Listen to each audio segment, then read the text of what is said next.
You're listening to Skeptoid. I'm Brian Dunning from Skeptoid.com. The Oak Island Money Pit. It began as every boy's dream adventure, like a chapter from Tom Sawyer. It was the year 1795 when young Daniel McGinnis, a lad of 16, rode to Oak Island in Nova Scotia on a journey of exploration.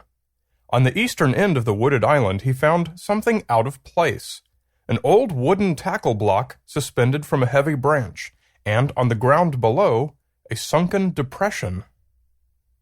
It didn't take young Daniel long to bring in heavy equipment in the persons of two friends armed with shovels and the knowledge of old stories that the pirate Captain Kidd may have buried treasure on this part of the coast. 2 feet down, they struck a layer of flagstones, and all the way down they found pick marks on the walls of the shaft. The three boys dug for days, and just when they were about to give up, they came to a solid platform of logs. There was nothing under the logs, but it fired the boys up. There was no longer any question of whether something had been buried here. Over the coming weeks, they finally reached 30 feet. That's incredible for 3 teenagers, and along the way found 2 more log platforms. By then, the difficulty and frustration won, and they gave up. But the local newspapers had made the pit something of a phenomenon. A few random people came and tried to dig further, and around 1803, a mining group called the Onslow Company took over the island and made the first really serious effort. They found more regularly spaced log platforms, a few of which they found to have been apparently sealed using coconut fiber and putty. Their most important find was a stone tablet at 90 feet, inscribed with weird symbols, translated to mean 40 feet below, 2 million pounds lie buried. Encouraged, they continued their dig, but got no further. Just below the tablet, they struck a side tunnel open to the sea, which immediately flooded the pit. It was a booby trap. To make a very long story short, many companies and investor groups have taken over the island and launched major digging efforts, costing millions of dollars and the lives of 6 men killed in various accidents. An auger sent down the hole in 1849 past the flood tunnel, went through what was said to be a sheet of iron, more oak, broken bits of metal, and brought up 3 links of gold chain and a 1-centimeter scrap of parchment reading VI or RI. Flooding and collapses marred many mining efforts over the decades. In 1965, a causeway was built to the island to deliver a great 70-ton digging crane, which excavated the money pit to a depth of 134 feet and a width of 100 feet.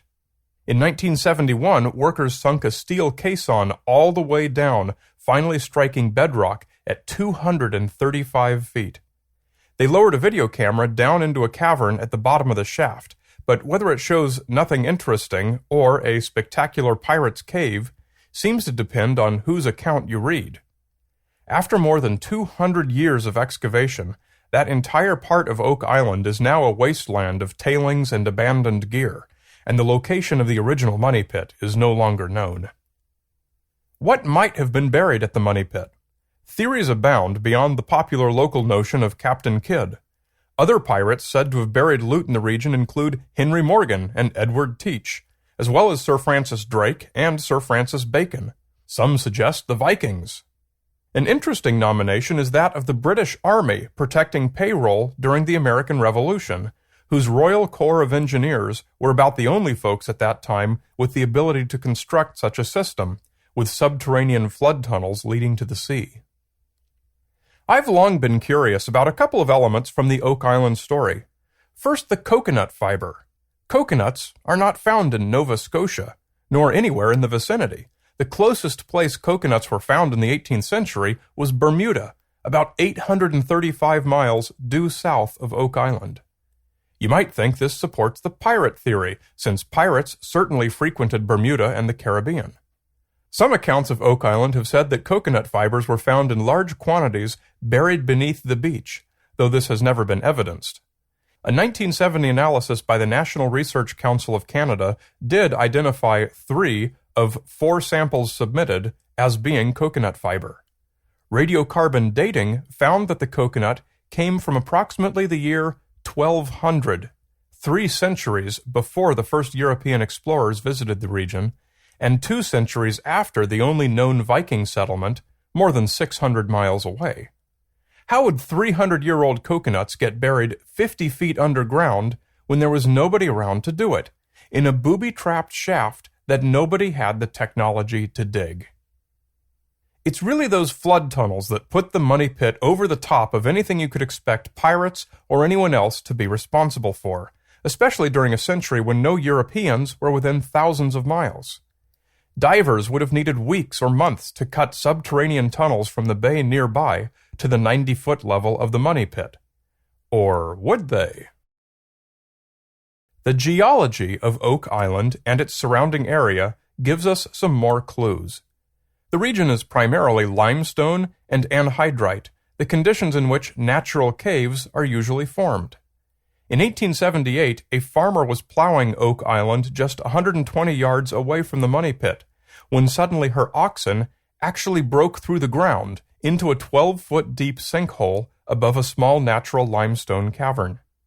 75 years later, just across the bay, workers digging a well encountered a layer of flagstone at 2 feet, and as they dug to a depth of 85 feet, they encountered occasional layers of spruce and oak logs. Excitement raged that a second money pit had been found, but experts concluded that it was merely a natural sinkhole. Over the centuries, sinkholes occasionally open up. Trees fall in, and storms fill them with debris like logs or coconuts traveling the ocean currents. These events, coupled with the underground cavern at the bottom of the money pit discovered in 1971, and the discoveries of numerous additional sinkholes in the surrounding area, tells us that Oak Island is naturally honeycombed with subterranean limestone caverns and tunnels. The geological fact is that no Royal Corps of Engineers is needed to explain how a tunnel open to the sea would flood a 90-foot deep shaft on Oak Island, booby-trap style. Obviously, the story has plenty of elements not thoroughly explained by the theory that the money pit was simply a natural sinkhole consistent with others in the area. One such element is the stone tablet. There's a link to a drawing of it made by investigator Joe Nickel in the online transcript of this episode. No photographs exist of the stone, nor any documentation of where it might ever have physically been. The transcribed markings are in a simple substitution cipher using symbols borrowed from common Freemasonry. And they do indeed decode as 40 feet below, 2 million pounds lie buried, in plain English. The stone tablet made its appearance in the Onslow Company's records, coincidentally, about the same time they were running out of money and their pit flooded. Most researchers have concluded that the stone tablet was probably a hoax by the Onslow Company to attract additional investment to continue their operation. The same can be said of the other 2 significant artifacts, the links of gold chain and the parchment. Accompanying his map, Joe Nichols said, "The artifacts are not properly documented archaeologically, and most would appear to derive from historical activity on the island or from subsequent excavation or hoaxing by workmen." And as with so many other subjects, the older the account you read, the less specific and impressive the details. The contemporary newspaper accounts of Daniel McGinnis and his 2 friends make no mention of a tackle block or of regularly spaced log platforms, only that logs were found in the pit, and that the tree branch showed evidence of a block and tackle having been used. Armed with proper skepticism and the willingness to look deeper than the modern sensationalized retellings, the money pit's intrigue and enchantment begin to fade. I was probably no more than 8 or 9 when I first read about young Daniel McGinnis and his treasure tree, and at that very moment Oak Island became a permanent part of me, as it has so many others. Oak Island's history is a patchwork of individual romances and adventures, a tapestry made from the reveries of skeptics and believers alike. Whether building causeways and sinking caissons, analyzing old newspapers, swinging a pick in the glare of a lantern, or even just listening to a podcast about the mystery, all of us share the same ambition. No matter if we seek treasure or truth, we all long for the chance to turn just a few thrusts of the shovel, and we care not what we find.